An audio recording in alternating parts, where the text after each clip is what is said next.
Bienvenidos a este análisis visual. Hoy vamos a meter el acelerador y desglosar esa estructura psicológica exacta que separa a los que literalmente dominan sus industrias del resto del mundo. Muchas veces pensamos que el éxito extremo es, no sé, un misterio inalcanzable o ganarse la lotería genética, pero la realidad es infinitamente más sistemática. Cuando observamos de cerca la verdadera anatomía del triunfo, lo que encontramos es un sistema operativo finamente calibrado. Y el plano exacto que opera en la mente de la élite nos marca esta ruta. Primero, el espejismo del talento.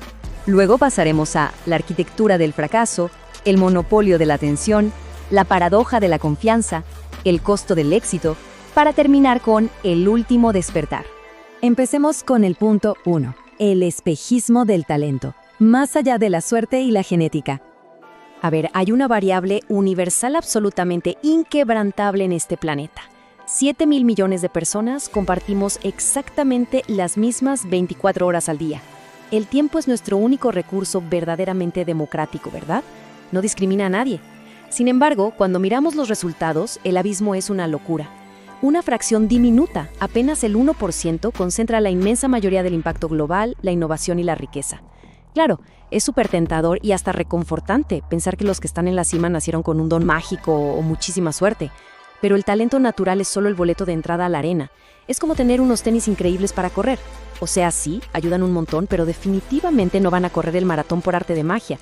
Las diferencias drásticas en los resultados se deben a esos sistemas operativos psicológicos, a cómo se decide invertir cada segundo de esas 24 horas.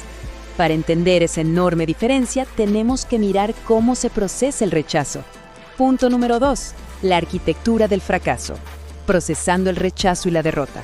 El primer pilar de todo esto nos obliga a ver cómo la élite procesa el peligro a nivel biológico frente a la persona promedio. Todo empieza aquí, en la neurología, específicamente en la amígdala. Es este pequeño órgano del tamaño de una almendra que básicamente es el centro del miedo en nuestro cerebro. Y los escáneres cerebrales muestran algo fascinante. La amígdala de una persona promedio, ante un riesgo financiero o profesional, reacciona físicamente igual que si tuviera un león enfrente, desatando pánico y ganas de salir corriendo. Pero, en un fundador experimentado, la reacción es radicalmente distinta. En lugar de sentir ese terror paralizante, entran en un estado súper elevado de alerta. El riesgo no apaga sus motores, los enciende. Es literalmente una reescritura de los instintos básicos de supervivencia. Y esta diferencia neurológica se nota muchísimo en la práctica. Para el 99% de nosotros, chocar con el fracaso es una experiencia súper emocional. El cerebro dice, esto duele, y lo traduce como una señal indiscutible de que hay que parar por completo. Lo lógico ahí es renunciar para evitar la frustración. Pero ojo a esto, para el 1% el fracaso no tiene emoción alguna. Es simplemente un punto de recolección de datos, totalmente neutro. Imaginen a un científico en su laboratorio. Si un experimento explota, no se tira a llorar, simplemente anota que falló y ajusta la fórmula. El fracaso se usa fría y exclusivamente para iterar y mejorar. Es un cambio de chip fenomenal que convierte un muro gigante en un simple escalón de aprendizaje. Ahora, esa mentalidad de mejora constante necesita un entorno blindado. Vamos al punto 3. El monopolio de la atención. Hiperenfoque en la era de la distracción. En esta época donde distraerse es facilísimo y gratis, entender cómo opera la disciplina es vital. De un lado de la balanza, tenemos este consumo masivo, casi hipnótico, de redes sociales y entretenimiento ligero que nos hace pedazos la concentración. Ya saben, la atención se nos va en videos de 15 segundos. Pero del otro lado están las rutinas de los grandes ejecutivos y pioneros. Son rutinas casi de monje, súper aisladas y protegidas a capa y espada. Hablamos de mañanas en absoluto silencio, teléfonos en modo avión hasta el mediodía, 0 notificaciones. No solo cuidan su atención, la monopolizan de forma implacable. Es una división brutal en cómo tratamos nuestro activo más valioso hoy en día, la capacidad cognitiva. Pero bueno, el verdadero misterio es ¿cómo aguantan ese nivel de aislamiento sin volverse locos o agotarse? La respuesta está en el famoso estado de flujo. Es este estado neurológico profundo donde hackean su propia química cerebral, específicamente la dopamina.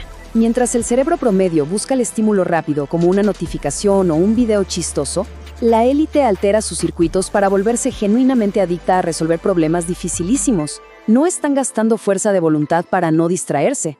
es que su cerebro encuentra 1000 veces más gratificante armar una estrategia compleja que mirar el celular. Literalmente transforman el trabajo duro en su mayor fuente de placer. Esa inversión total cambia por completo cómo ven el mundo. Así llegamos al punto 4, la paradoja de la confianza. La fina línea entre la creencia y el delirio. Entramos a un territorio fascinante y la verdad bastante controversial, el campo de distorsión de la realidad.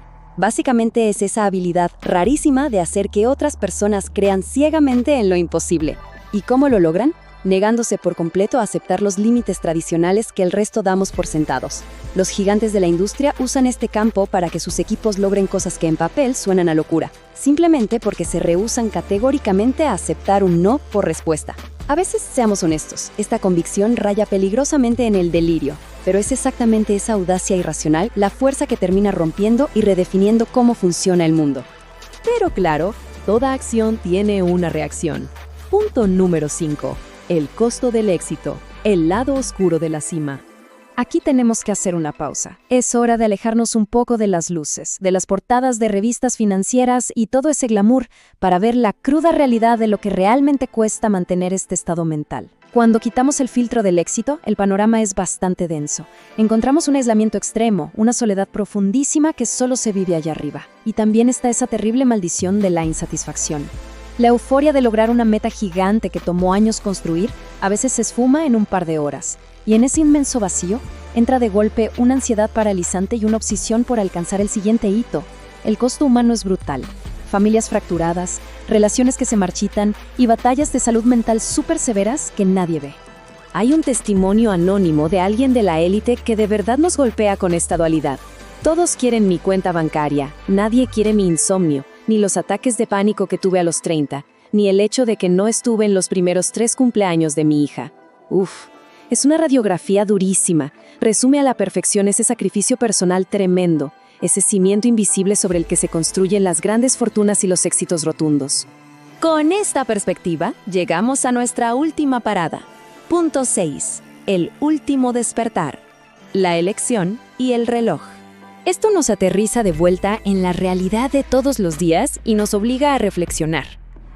La conclusión es ineludible. El 1% no es un club VIP reservado por obra y gracia de la genética. Para nada. Es, simple y sencillamente, un estado operativo. Dominar una industria es la decisión superconsciente y sistemática de hacer hoy lo que otros no quieren hacer, de aguantar esa incomodidad que casi todos evitan para tener mañana los recursos y la libertad que otros no van a poder alcanzar. Es reprogramar nuestras prioridades por completo.